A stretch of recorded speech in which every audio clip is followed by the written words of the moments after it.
Hey guys, welcome back to my kitchen. For those of you who are new to our YouTube channel or our videos, my name is Samantha and I like to share recipes with you guys that I make for my dogs, that my dogs enjoy, and then I share them with you guys. So if you're new, I really encourage you to either subscribe to our YouTube channel or jump on our website, which is topdogtips.com. You can jump on YouTube and search for Top Dog Tips and you'll find us. And you'll find a lot of videos. I do share a lot of videos for not only homemade dog treats, but homemade dog food as well. And you'll also find other videos on how-tos and product reviews, product comparisons, things like that. So make sure you jump on there and check those out. I highly encourage that. Today I want to share with you a recipe for vegetarian dog treats. Some people that eat vegetarian would like to have their dog be a vegetarian as well, and some dogs need a vegetarian diet because they have sensitivities to a lot of protein sources. So we're going to do vegetarian dog treats today, and these are a biscuit dog treat. So what I'm going to do is just go ahead and show you how I make the dough, and then I'll take a little break and I will come back and show you what to do, how to place them on the cookie sheet and things like that. So the first thing you want to do is set your oven to preheat to 300 degrees. So there we go, mine is started. In this large bowl, I have 2 cups of whole wheat flour already in there. So you're going to want to measure out 2 cups of whole wheat flour. You're going to add 1 cup of rolled oats, which I have there. You're going to add half a cup of instant milk and dry milk, they call it in some recipes. So I'll sprinkle that around there, and it's a powder. If you're not familiar with dry milk, you get it right in the bakery section of your local store, and it's right by like the canned condensed milk. So I chose to get Nestle Carnation, but you can get any brand you want. So that's half a cup of the dry milk. And then you're going to do, in this little bowl, I have half a tablespoon of dried parsley. I use dried parsley. And also, I have a full tablespoon of dried parsley, and I have a half a teaspoon of salt. So 1 tablespoon dried parsley, half a teaspoon of salt. If you want, you can use fresh parsley. If you use fresh parsley, you want to dice it up very small, and you should probably use about 2 tablespoons instead of 1 tablespoon. So 1 tablespoon of dried parsley or 2 tablespoons of fresh, and that half a teaspoon of salt. And then you're just going to kind of mix that until everything's blended really well. You don't want the parsley all in one place or the oats all in one place. So I'll give that a nice stir. Everything looks good. Then you're going to add 1 egg, which I have already cracked here in this bowl. And I have 1 cup of peanut butter, and I microwave this for like 30 seconds just so that it would be easier to use. It just melts it a little bit. I use fresh organic. I have fresh. I guess you could make your own peanut butter and it would be fresh, but I use organic, all natural peanut butter. So I would recommend finding the healthiest ingredients that you can find. All natural, organic ingredients are great. If you can find fresh local ingredients, actually the parsley, I use dried parsley, but if you grow parsley, if you have an herb garden and you grow parsley, that would be really great.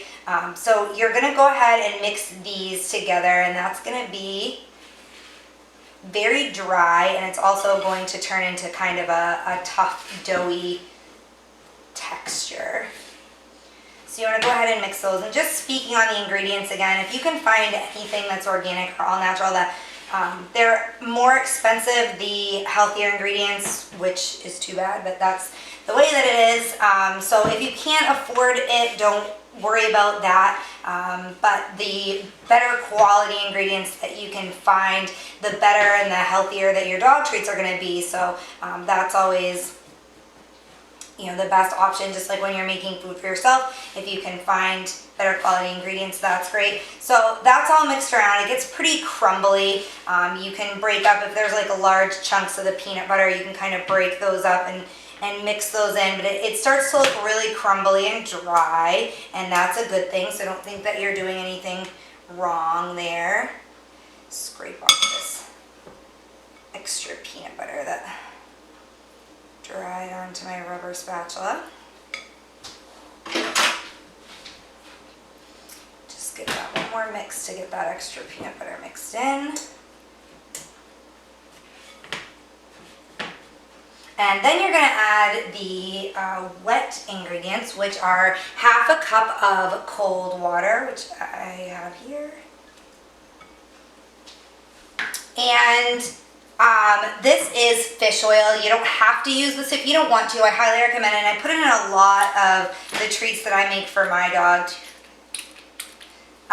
because 2 of our dogs have very dry skin. So I usually put it in there, but you certainly don't have to. It's just something that I like to add in. And if you do that, you can probably do about 2 tablespoons or so of fish oil. And then you're going to start to mix it.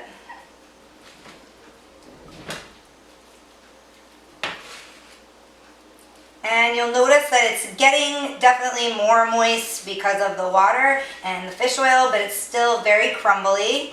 So then you can go ahead and add another half a cup of cold water. And you want to add your water slowly like this because if you're adding too much water, you're going to end up with a very runny, sticky dough, and you don't want that. You want the dough, actually, for this when it's finished, the dough itself is still going to be very dry. So that's what you're shooting for. And I'm a very messy cook. If you've seen my other recipes, you know that to be true. So I'm actually going to go ahead and just mix this with my fingers. That's a little bit easier for me.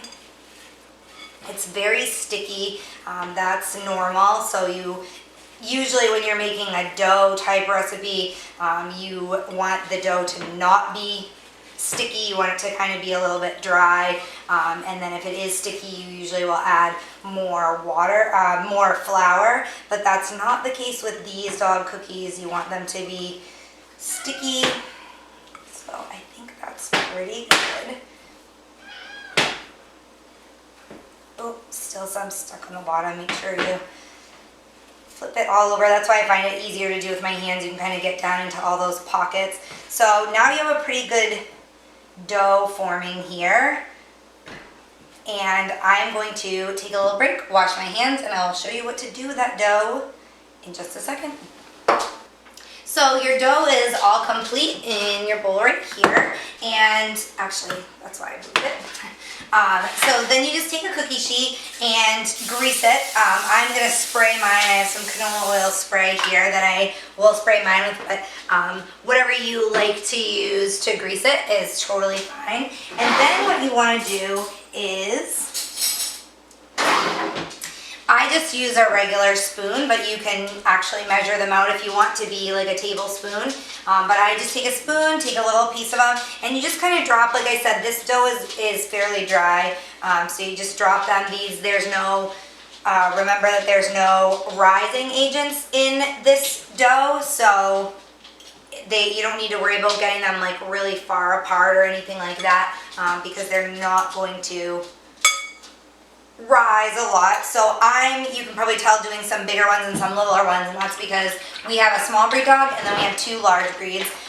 Once you get them on there, you just kind of flatten them out. If you've ever made peanut butter cookies, it's kind of the same sort of thing.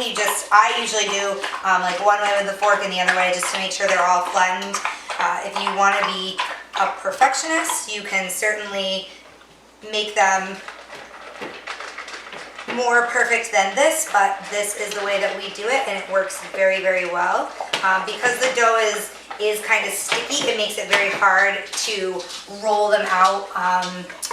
You have to add more flour, and it ends up making the cookies even drier than they already are. So I don't recommend doing that, but if you want to try it, you can try that and do some cute little cookie cutters or something like that. But I just recommend doing these drop cookies like this. 1, it saves a lot of time, and 2, it doesn't add that additional flour and make your cookies a little extra dry. Your dog may not like them as much if they're really super dry and extra hard.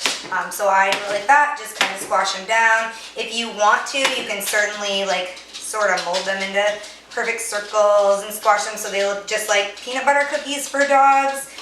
If you wanted to do that. My dogs personally don't care what they look like, so I just squash them down.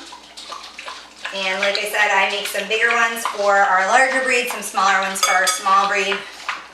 And then when your cookie sheet's full, like mine is now, you just go ahead, pop those in the oven. And again, your oven is preheat to 300 degrees. And you want to cook those for about 45 minutes. So I'm going to set my kitchen timer because I will forget that those are in there 45 minutes from now. If you want to fill 2 cookie sheets, usually when I make these, they make about 3 dozen cookies, this batch that, this recipe that I just told you about. So they usually make about 3 dozen cookies. If you want to use a couple of cookie sheets at the same time, that's a good idea. But I just do one at a time and alternate, it's up to you. So I hope you enjoyed this recipe. Again, these are vegetarian dog treats. If you guys have a recipe you'd like to share, make sure you leave it on our website, or you can find us on social media. We're on Facebook, Twitter, Google+, Pinterest. We are on Instagram, of course, if you're watching our video that way. So make sure you find Top Dog Tips. You can find us on our website as well. Leave a comment, share that recipe. You can email me too if you want to. My email address is samantha@topdogtips.com, and I would be happy to share those recipes with other viewers and try the recipes that you share with your dogs. I will be back later, actually next weekend, with a dog food recipe for you guys, a homemade dog food. And again, if you're new to my videos, make sure you jump on our website or on our YouTube channel and you can check out all the recipes that I've shared so far. So I look forward to seeing you guys next week with another great recipe. Hope you enjoyed this one. Have a great week, guys.